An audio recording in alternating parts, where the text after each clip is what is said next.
The technique is actually allows for that distance. Yeah. Because really, to be totally honest, so if we're here Yeah. and you strike, and I hit this, and then I come down here, boom, and then you come through, Yeah. there shouldn't be anything after that anyway. Yeah. Honestly. If I live, If you live. I won't have the use of this arm ever again. So, And that whole side of your body is probably squirting blood. yeah, that's what I'm saying. So You know? if I live, Yeah. if I don't bleed out. Yeah. And since, well, it's your left side, so you could be a one-armed swordsman because, you know, it would be in your right hand anyway, so. No, I take that back, it is your right. Yeah. I'm looking at it backwards. Yeah, so you're I'd technically, have to learn how to be left-handed. you'd have to learn to be left-handed, yes. So, Which, for real doesn't really, I mean, you know, there's no actual practice. real samurai person that would not use their left hand if they needed it. As a matter of fact, I've watched videos that are specifically designed for left hand fighting. Really? With sword. And not all systems have it. I will tell you, I've tried it. I am left-handed, but it befuddles me, and it's very odd. It feels weird. yeah. It feels really weird to focus on the left side with a sword. It feels really weird to me. But because the official version is all swordsmen in Japan are right-handed, Yeah.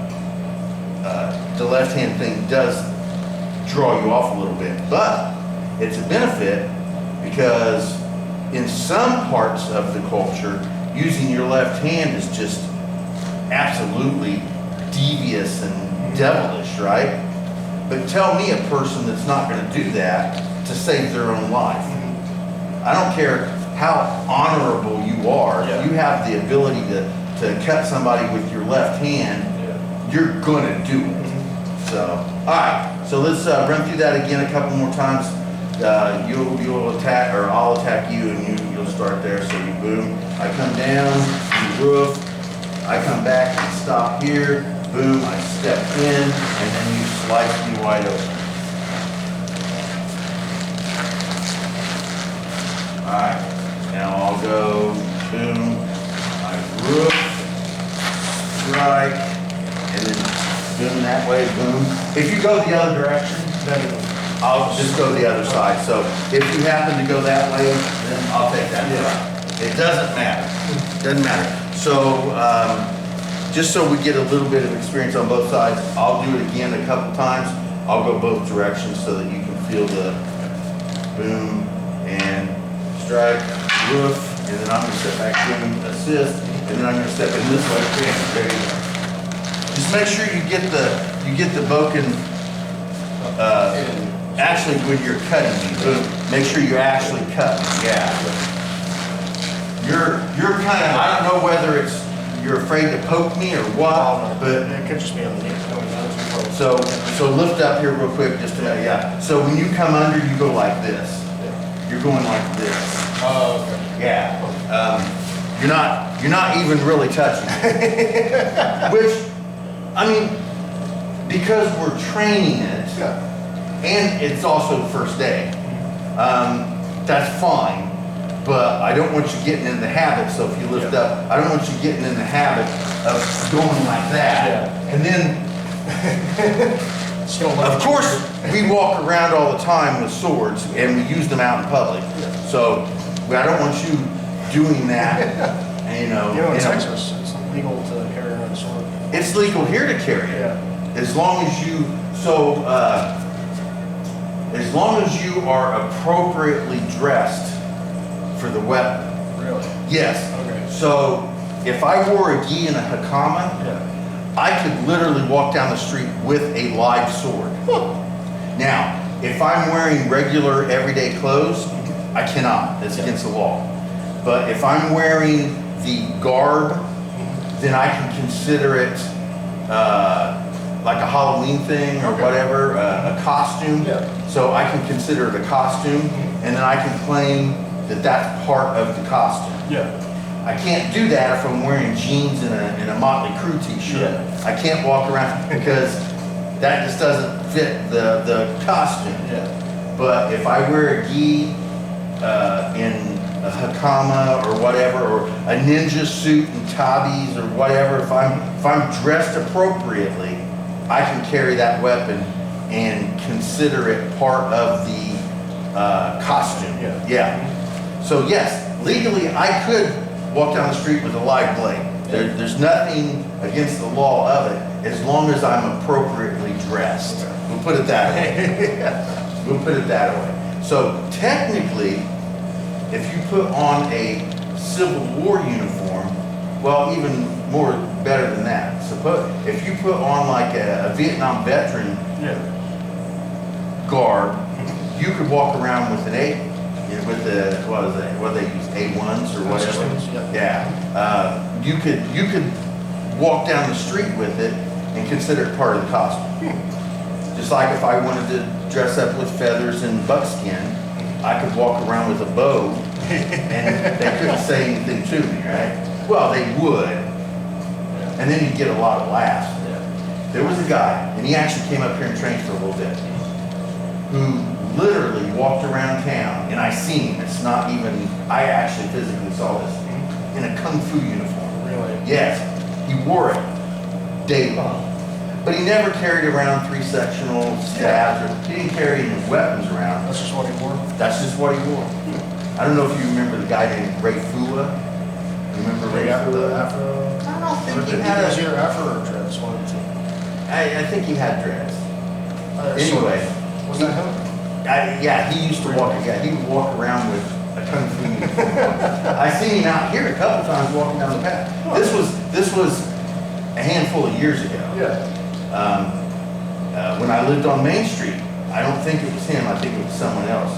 But they dressed in a Kung Fu uniform, was just walking down the street. Huh. I don't know if it was a crazy homeless guy or whether it was somebody else, because I did see a crazy homeless woman, I should say woman, and she was walking around with just a bra and a nun habit. I'm not kidding you. the headdress that the nuns wear, I think it's called a habit. Yeah, that and just a bra. And I can't remember. This part befuddled me so much I don't even know what she was wearing.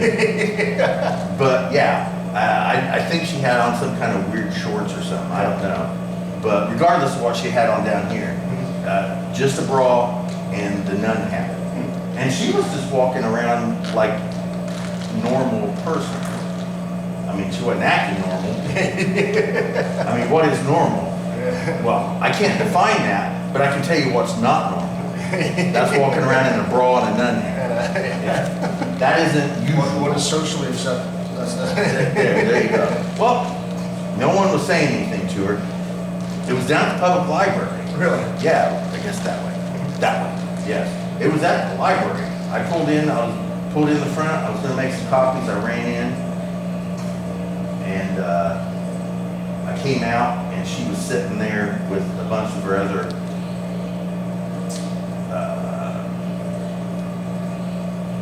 what would I call them? Not homeless. We don't want to use that word. I mean, yeah, they're homeless. Home challenged people. They were home challenged people. Anyway, regardless of what you call them, I'm not politically correct. They were homeless. Even if they did have a home, they were homeless. She had the habit on and a bra, and she actually talked to me. She said, "Oh, you got a nice car." I'm like, "Thank you." I think she was trying to pick me up. Not kidding, I think she was. You know? That one's surprised me. Yeah, so anyway. They're characters. Definitely characters. I mean, it was the new car. I still had the dealer plates and stuff on it. She was eyeing the car. I guess she thought I had money. Yeah. I hate to inform her.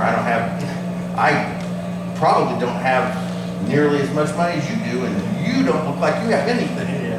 So, anyway, I don't know how I digressed, but obviously. You're talking about weird people walking around. Oh, okay, boom. So, man, boom, boom, there you go.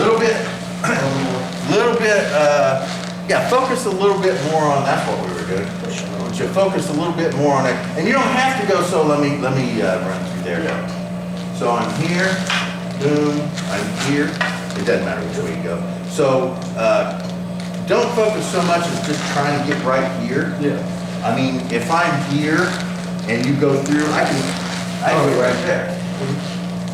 It doesn't matter if you cut me at an angle as far as a 2 or a 4, depending on which side I go, or a 1 and a 5. It doesn't really matter whether I get under your armpit. Now, if I'm cutting the left side of you, I really kind of want to get the armpit. Yeah. Because there's a lot of arteries up there, you know. But if I'm here and I can get to here and slice here, it doesn't really matter. But I do want you to do this. Yeah, actually no contact. Yeah, instead of just going under there, going like that, right? So we'll give it a couple more. I'll attack you first.